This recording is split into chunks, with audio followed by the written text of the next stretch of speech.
اس کی سوچ، خیالات، درد کا احساس، خوف کا ادراک سب جامد ہوا. آنکھیں بند ہو گئی. تاریکی نے جیسے اسے مکمل طور پر نگل لیا. سنو، جیسے کوئی بارش کو سنتا ہے. گیلے تارکول کے اوپر چمکدار برستا آبر دھواں سا اٹھائے اور غائب ہو جائے. رات اتر کر مجھے دکھانا شروع کر جائے. تم ہی تم ہو اور تمہارا دمکتا ہوا جسم. تم ہی تم ہو اور رات جیسا تمہارا چہرہ. تم ہی تم ہو اور یہ صبر آزما گرج چمک. گلی پار کر کے میرے دل و دماغ میں بس گئی. قدموں کے نشان میری آنکھوں کے روبرو ہیں. مجھے سنو جیسے کوئی بارش کو سنتا ہے. جمیلہ داؤد کا امریکہ میں یہ دوسرا ہفتہ تھا اور اس دوران ایک بار بھی ان کا فارس سے رابطہ نہیں ہو سکا تھا. وہ کئی بار شیرازی مینشن کال کر چکی تھی. ہر بار ملازم فارس کا نام سنتے ان سے معذرت کر لیتے. اعظم شیرازی کا حکم تھا، وہ اپنے مالک کی خلاف ورزی نہیں کر سکتے تھے. انہوں نے اعظم شیرازی کو بارہا فون کیا، ان کی منت کی وہ صرف فون پر رابطہ کرا دے، مگر انہوں نے انکار کر دیا. پہلے ہی تم نے اس لڑکے کو سر چڑھا کر اچھا خاصا بگاڑ دیا. اب جب کہ وہ بورڈنگ اسکول میں سیٹ ہو چکا ہے تو میں مزید کوئی غلطی برداشت نہیں کر سکتا. وہ مین ہنٹ بیچ پر اپنے عالی شان گھر کی دیوار گیر کھڑکیوں کے سامنے بے قراری سے ٹہل رہی تھی. جھٹکے سے رک گئی. آپ نے فارس کو بورڈنگ اسکول بھیج دیا ہے؟ دماغ صدمے سے معاف ہوا. وہ تمام وعدے یاد آ گئے جو انہوں نے فارس سے کیے تھے. وہ خوشیوں بھرے لمحے، امید بھری باتیں، وہ محبت، یقین اور اعتماد کی ساتیں، وہ سب جیسے شیشے کا محل تھا، جھماکے سے ٹوٹ کر انہیں لہو لہان کر گیا. بابا، یہ آپ نے کیا کیا ہے؟ تو تقریباً رو دینے والی ہو گئی. آپ نہیں جانتے، میں جانتی ہوں اسے. بہت حساس ہے وہ. نئے ماحول میں اس طرح ایڈجسٹ نہیں کر پائے گا. آپ پلیز اسے واپس بلا لیں. جمیلہ، ان کی کانٹدار آواز نے ان کا نام لیا تھا. نچلا لب کانٹتے آنکھوں میں نمی لیے وہ چپ ہوئی. مجھے اس کے ساتھ کیا کرنا ہے اور کیا نہیں یہ میں بہت اچھی طرح جانتا ہوں. تمہیں وہاں میں نے اسی لیے بھیجا تاکہ تم اپنے شوہر اور بیٹے پر فوکس کر سکو. فارس میری ذمہ داری. You stay out of it. آپ کو اس پر ترس نہیں آتا؟ ان کا لہجہ بھیگا ہوا تھا. پیشانی پر ہاتھ رکھے وہ بے بسی کی انتہا پر تھی. وہ آپ کا خون ہے. آپ کے اس طرح کر دینے سے اس کی یہ حقیقت تو کبھی نہیں بدل سکتی. ہاں، یہ حقیقت وہ اس بدنام زمانہ لڑکی کا بیٹا ہے. کبھی نہیں بدل سکتی. انہوں نے جبڑے بھینچ کر کہا. وہ ہارون کا بیٹا ہے بابا. ہارون کی غلطی، ہارون کا گناہ ہے وہ. اس قدر اشتعال میں آ کر بات کی کہ وہ اپنی جگہ رک گئی. میں اس نکاح کو مانتا ہوں، نہ ہی اس رشتے کو تسلیم کرتا ہوں. وہ لڑکا ابھی تک زندہ ہے تو صرف اس لیے کہ میں ہارون کو ان معاملات سے دور رکھنے کے لیے ایسا کرنا چاہ رہا ہوں. مجھے مجبور مت کرو جمیلہ کہ میں کوئی انتہائی قدم اٹھاؤں جس پر تمہیں پچھتانا پڑے. سخت لہجے میں انہوں نے متنبہ کیا تھا. اس کی ماں کی جو اوقات ہے میں اسے اسی میں ہی رکھوں گا. آپ آرزو کا غصہ فارس پر کیوں نکال رہے ہیں؟ میں کسی کا غصہ کسی پر نہیں نکال رہا. جو ہونا چاہیے وہی کر رہا ہوں. وہ لڑکا ہمارے خاندان کا حصہ کبھی نہیں بن سکتا، کبھی نہیں. ان کی بھاری روبدار آواز ان کے حتمی فیصلے کی غماز تھی. انہوں نے غصے میں گال کاٹ دی. جمیلہ ہاتھ میں فون لیے بیٹھی رہ گئی. حلق میں آنسوں کا پھندا اٹک گیا. اس رات وہ باوجود کوشش کے سو نہیں سکی. رہ رہ کر فارس کا خیال آتا رہا. گزشتہ 6 سال ثانیوں میں سمٹ کر ذہنوں میں گھوم رہے تھے. انہیں اپنی بے بسی پر غصہ آیا، ان حالات پر، ایسے رشتوں پر، ان کی سوچ پر غصہ آ رہا تھا. رونا آ رہا تھا. وہ اتنی مجبور کیوں تھی؟ ان کے بس میں کچھ کیوں نہیں تھا؟ اٹھ کر گھر میں ٹہلتی رہی. تم جاگ رہی ہو اب تک؟ ہارون کی آنکھ کھلی تو انہیں کھڑکی کے سامنے دیکھ کر پوچھے بنا نہ رہ سکے. وہ مڑ کر انہیں دیکھنے لگی. وہ اس کی سگی ماں نہیں تھی، پھر بھی اس کے لیے بے چین ہو رہی تھی. اور وہ اس کا سگا باپ ہو کر بھی سکون کی نیند سو رہا تھا. کچھ نہیں، ایسے ہی نیند نہیں آ رہی. بلکہ جب کاکر آنسوؤں کا اثر زائل کرتی وہ رخ بدل گئی. بات کرنے کا کوئی فائدہ ہی نہ تھا. دونوں باپ بیٹوں کے پاس اپنے اپنے موقف کی ٹھوس دلیلیں ہوتی تھی اور وہ چاہ کر بھی ان دلیلوں کو رد نہیں کر پاتی تھی. کیا تم جانتے ہو بابا نے فارس کا ایڈمیشن بورڈنگ اسکول میں کروا دیا ہے؟ اگلے دن جیسے ہی حماد اسکول کے لیے روانہ ہوا انہوں نے ناشتے کی ٹیبل پر ہارون سے کہا. کپ پر اس کی گرفت بس ایک لمحے کے لیے مضبوط ہوئی. تاثرات بھی ایک لمحے کے لیے بدلے. نظروں کا ارتکاز بھی اسی مدت کے لیے بھٹکا. چند لمحوں کا کھیل تھا، چند ثانیوں کا قصہ. اور ہارون شیرازی نے گزشتہ 7 سالوں کی طرح اب بھی خود کو سخت پتھر کر لیا. بابا جیسا مناسب سمجھیں گے کر سکتے ہیں. اس نے دوسرے ہاتھ سے اخبار کھول کر پھیلا لیا. وہ نیوی بلو 3 پیس سوٹ میں ملبوس تھا. جل سے بال پیچھے کی طرف جمے ہوئے تھے. تراش دیدہ داڑھی چہرے کی وجاہت میں اضافے کا باعث بن رہی تھی. تاثرات سنجیدگی میں ڈھل گئے. وہ فارس کو جان سے مار دیں تو کیا آپ تب بھی یہی کہیں گے؟ جمیلہ! ڈائننگ ہال میں ہارون شیرازی کی آواز سخت ہو کر گونجی تھی. آنکھوں کا تاثر پتھریلا ہو گیا. کیا میں غلط کہہ رہی ہوں؟ آپ کو غصہ آ گیا. جو کچھ وہ سہ رہا ہے آپ اسے زندگی کہتے ہیں؟ ہارون نے مٹھیاں سختی سے بھینچ لی، کپ میز پر پٹک دیا۔ بابا اس کا بہت خیال رکھ رہے ہیں، اسے کسی چیز کی کمی نہیں ہے۔ چیزوں کی کمی نہیں ہے، انسانوں کی تو ہے، رشتوں کی تو ہے۔ اس کے پاس آپ نہیں ہے، میں نہیں ہوں، اس کی ماں نہیں ہے۔ آرزو سے شادی میری زندگی کی سب سے بڑی غلطی تھی، کیا اس بات کا احساس دلانا چاہتی ہو تم مجھے؟ وہ بھڑک اٹھا۔ آپ غلط کیوں سوچ رہے ہیں؟ بالکل ٹھیک سوچ رہا ہوں میں۔ اس کی آنکھوں کی سرخی بڑھ گئی۔ میں آپ سے آپ کی بیٹی کی بات کر رہی ہوں ہارون۔ وہ اپنی جگہ رک گیا، چند ثانیوں کے لیے ایک سکوت سا طاری رہا، جیسے کچھ کہنے کو باقی نہ رہا ہو، لڑنے کو کوئی دلیل، وضاحت کے لیے کوئی لفظ، برات کے لیے کوئی حجت نہ ہو۔ بابا نے کہا ہے میں اسے بھول جاؤں۔ وہ کرسی دھکیل کر اٹھ گیا تھا۔ اور میں اسے بھولنے کی کوشش کر رہا ہوں، کیوں تم بار بار؟ Why do you have to forget your own child؟ وہ روتے ہوئے اس پر چیخ پڑی۔ ہارون منجمد سے اپنی جگہ رک گیا، مڑ کر انہیں دیکھا۔ کیوں ضروری ہے آپ کے لیے اسے ڈس اون کرنا؟ اس خوف سے کہ کہیں بابا آپ کو اپنی تمام جائیداد سے ہاک نہ کر دیں۔ ان کی آواز رندی ہوئی تھی۔ آپ کو لگتا ہے بابا واقعی ایسا کر سکتے ہیں؟ ایک بار بات تو کریں، اپنے بچے کے لیے کوئی سٹینڈ تو لیں۔ میں وعدہ کرتی ہوں آپ کا پورا ساتھ دوں گی۔ وہ اٹھ کر اس کے پاس آئی، نرمی سے اس کے بازو پر ہاتھ رکھا، کاجل سے لبریز آنکھوں میں حزن ٹھہرا تھا۔ ہم اسے یہاں لے آئیں گے، وہ ہمارے ساتھ رہے گا۔ بابا کیا کر سکتے ہیں اور کیا نہیں ہے مجھ سے بہتر کوئی نہیں جان سکتا۔ اس نے جمیلہ کا ہاتھ اپنے بازو سے ہٹا دیا۔ کچھ دیر ان کا ہاتھ اپنے ہاتھ میں لیے وہ کھڑی رہی۔ یہ پہلے میرا اور فارس کا معاملہ تھا، یہ اب بابا کا اور فارس کا معاملہ ہے۔ تم بھول رہی ہو، مگر مجھے یاد ہے وہ وعدہ جو میں نے بابا سے کیا تھا۔ جمیلہ نے صدمے سے دیکھتے نفی میں سر ہلاتے ہوئے اپنا ہاتھ چھڑا لیا۔ جمیلہ، انہوں نے الٹے قدموں پیچھے ہوتے ہوئے ہاتھ اٹھا کر اسے مزید کچھ بھی کہنے سے روک دیا۔ میں بھی کس میں احساس جگانے کی کوشش کر رہی تھی؟ نم آنکھوں کے ساتھ کچھ اذیت سے ہنس پڑی۔ آپ نے تو خود اپنے بچے کو ڈس آن کیا ہے، آپ نے تو اس کی ایک ملازم جتنی حیثیت کو بھی پہلے قبول کیا، اور میں آپ سے بات کر رہی ہوں۔ تعصب اور دکھ سے سر ہلاتی وہ ڈائننگ ہال چھوڑ کر چلی گئی۔ ہارون شیرازی اپنی جگہ کھڑا رہ گیا۔ پاکستان میں رابطے کی ہر کوشش تقریباً ناکام رہی۔ شیرازی مینشن سے تو اعظم شیرازی نے ان کا رابطہ مکمل طور پر منقطع کروا دیا تھا۔ فارس سے متعلق کوئی بھی بات یا خبر ان تک نہیں پہنچ سکتی تھی۔ وہ پاکستان میں کیسا تھا، کس حال میں تھا، اپنے ہاسٹل میں ایڈجسٹ ہو پایا یا نہیں، فکر اور پرواہ کی لے پر اٹھتے سکتے سوالوں کا کوئی جواب نہیں تھا۔ انہیں اپنی زندگی ایک دم سے بہت ادھوری سی لگنے لگی۔ رحم بھرا دل ایک ماں کا دل تھا، تڑپ اٹھا، تڑپ بھی ویسی ہی رکھتا تھا۔ بچے کی جدائی میں بے قرار، ان کی انگ انگ سے جھلکتی تھی بے قراری۔ حالات کو بدلا نہیں جا سکتا تھا، نہ ہی زندگی کو روکا جا سکتا تھا۔ انہیں اپنی ذات سے جڑے دوسرے رشتوں کا بھی خیال تھا، اپنا بھی خیال رکھنا تھا۔ اس غم اور پریشانی سے نکلنے کے لیے انہوں نے خود کو زندگی میں مصروف رکھنے کی صحیح کی۔ اپنا اسٹوڈیو ترتیب دیا، اپنے تخیل کی دھار پر بکھرے رنگوں کو چنا اور اپنے پہلے سولو ایگزیبیشن کی تیاری کی۔ وہ اپنے ذہن کو بھٹکانا چاہتی تھی، تمام طر فکر اور اندیشوں کو سلانا چاہتی تھی۔ فارس پاکستان میں اکیلا ہے، اس خیال سے جو تکلیف پہنچتی تھی، اس تکلیف کو دبانا چاہتی تھی۔ وہ ایک لینڈ اسکیپ آرٹسٹ تھی، رنگوں سے قدرتی مناظر تخلیق کیا کرتی تھی، قدرتی مناظر میں زندگی کا رنگ دکھاتی تھی۔ سبزہ پہاڑ، اونچے لمبے پہاڑ، وادیاں، پوری رات کا خوبصورت چاند اور پھولوں کے دل فریب نظارے، انہیں رنگ بھلے لگتے تھے، مگر اب تو جیسے ان کی ہر پینٹنگ گہرے بھورے، سیاہ اور مبہم رنگوں کا امتزاج ہو گئی تھی۔ توجہ کا مرکز اب حماد تھا، وہ اسے اپنی طرف سے پورا وقت دیتی تھی، اس کی ہر بات سنتی، اس کا ہر کام ہر لحاظ سے خیال رکھتی، مگر پھر بھی حماد کو لگتا تھا ممی کہیں کھو گئی ہیں، اسے سن نہیں رہی، اسے دیکھ نہیں رہی۔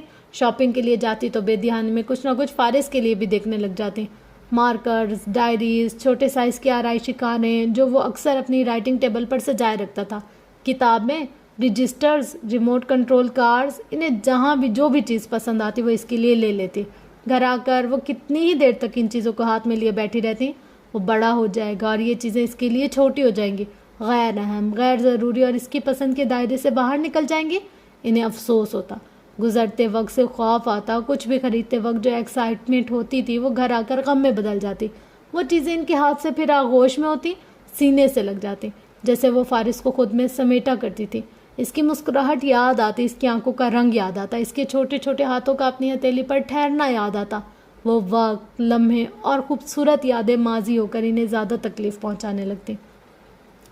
کبھی ایسا بھی ہوتا ہے، کسی فرحت کے موقع پر جہاں ہجوم برپا ہو، کسی تقریب کے دوران اچانک لب ٹھہر جائیں، زباں خاموش ہو جائے، وہاں سے پھر دبے پاؤں اچانک لوٹ آنا ہو۔ کھلی آنکھوں سے بستر پر محض لیٹے ہی رہنا ہو، دل ناداں ایسے ہو کہ جیسے درد جاگا ہے جو سینے سے اٹھے اور دل کے اندر تک چلا جائے، مسرت کہکہے اور آرزوئیں یوں مچلتی ہوں، کسی دھوئیں کی مانند آسمان میں بکھرتی ہوں، اسی ساتھ میں دانستہ مسلسل رونے لگ جائے۔ تمہیں معلوم ہی ہوگا کبھی ایسا بھی ہوتا ہے۔ مہینے کے آخر میں وہ حماد کے ساتھ مال گئی تھی اور اس کے دوست کی پارٹی تھی اور وہ اپنے لیے نئے کپڑے خریدنا چاہتا تھا۔ اس نے اپنے لیے سفید رنگ کی ایک ہوڈی پسند کی تھی جو انہیں بہت اچھی لگی تھی۔ انہوں نے باقاعدہ شاپ اسسٹنٹ سے اس کا سائز بھی پوچھا تھا۔ 12 سال کے لڑکے کے لیے انہوں نے قریب کھڑے ایک لڑکے کی جانب اشارہ کیا، اس سے ذرا چھوٹا۔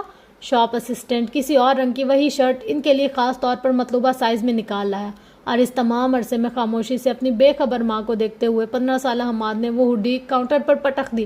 مجھے نہیں چاہیے کہہ کر غصے سے نکل گیا۔ وہ پریشانی کے عالم میں عجلت میں قدم اٹھاتی تیزی سے اس کے پیچھے آئیں۔ کیا ہو گیا ہے حامی؟ بیچ راستے میں اسے روک کر کچھ فکر مندی سے پوچھا۔ آپ کیوں اس سرونٹ بوائے کے لیے میری جیسی چیزیں لیتی ہیں؟ جمیلہ داؤد کی آنکھوں میں شوق لیے اسے ہی دیکھتے رہ گئی۔ جب بھی آپ کے ساتھ شاپنگ کے لیے آتا ہوں آپ یہی کرتی ہیں، آپ میرے لیے کچھ لیتی ہیں تو سیم وہی چیز اس کے لیے بھی لیتی ہیں، آپ کیوں کرتی ہیں ایسا؟ وہ ساکت و صامت حماد کو دیکھ کر رہ گئی۔ حماد یہ کیا سوچ رہا تھا، یہ کیا کہہ رہا تھا؟ انہوں نے کبھی بھی حماد کی کوئی چیز فارس کو نہیں دی، استعمال شدہ بھی نہیں۔ انہوں نے کبھی بھی حماد کے سامنے کھل کر فارس کا ذکر نہیں کیا۔ وہ گھر میں اس کا نام بھی نہیں لیتی تھی، لیکن حماد جانتا تھا فارس ان کے لیے کتنا اہم ہے۔ شیرازی مینشن میں وہ ان کی توجہ، اہتمام، محبت دیکھ چکا تھا اور وہ تب بھی غصے میں آ جاتا تھا اور اب بھی آ گیا تھا۔ جس طرح وہ اپنی چیزیں شیئر نہیں کر سکتا تھا، اس طرح رشتوں میں بھی شیئرنگ اسے پسند نہیں تھی۔ دادا اس کا تھا، باپ بھی صرف اس کا تھا، ماں بھی صرف اس کی ہونی چاہیے تھی۔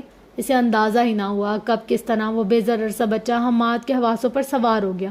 وہ تو ہمیشہ محتاط ہو کر رہتی تھی، اپنی ذمہ داریوں میں انہوں نے کبھی کوئی کوتاہی نہیں کی تھی۔ حماد کے پاس سب کچھ تھا، اسے محبتوں کی، رشتوں کی کوئی کمی نہیں تھی، اس کے باوجود اس کا یہ رد عمل انہیں حیران کر گیا۔ الگ سے لیتی ہوں بیٹا، تمہارا حصہ تو نہیں دیتی کسی کو؟ صدمے سے نکل کر پیار سے سمجھانا چاہا۔ پر کیوں؟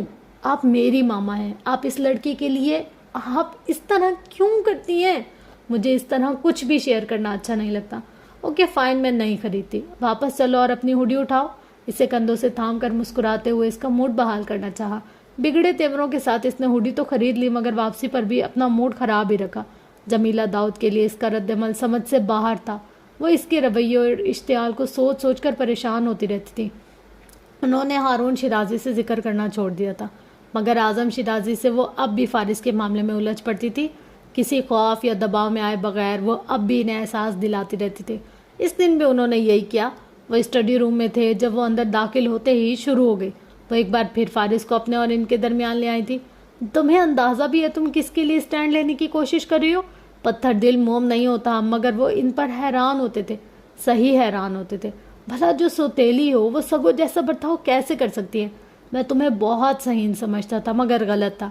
بے حسی ذہانت ہوتی ہے، ایک ماں اپنی اولاد کی خاطر بے حسی اچھی لگتی ہے۔ انہوں نے اعظم شیرازی کو تعصب سے دیکھا۔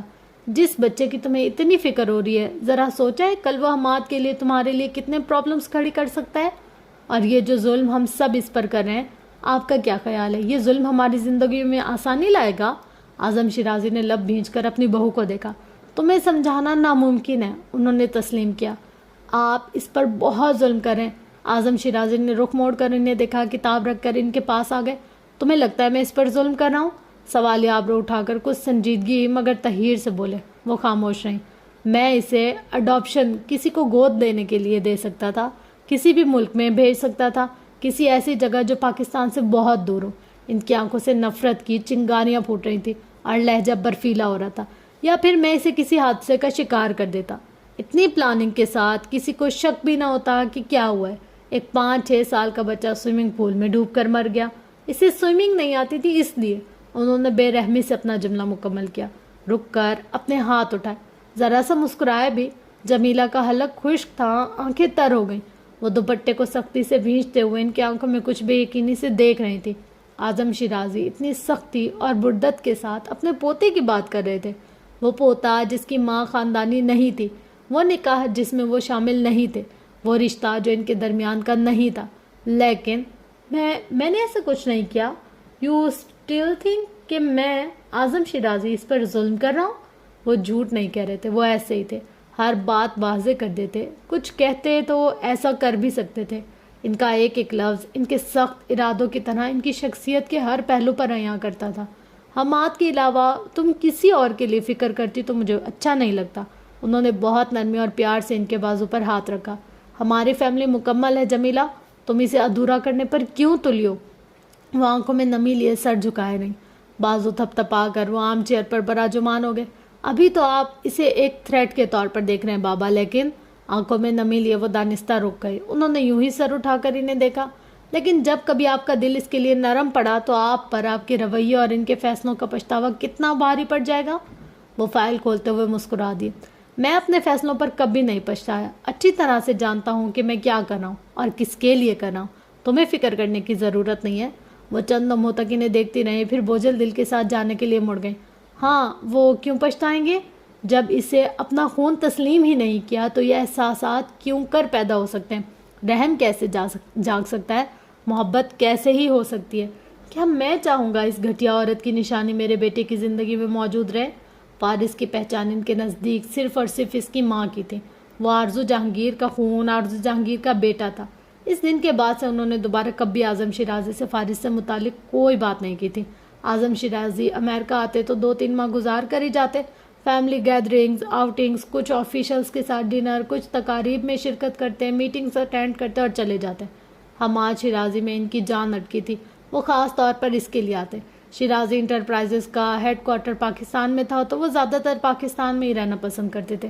مگر جب بھی آتے ان کی ایک مخصوص سی روٹین ہمیشہ انہیں الجھا دیتی تھی.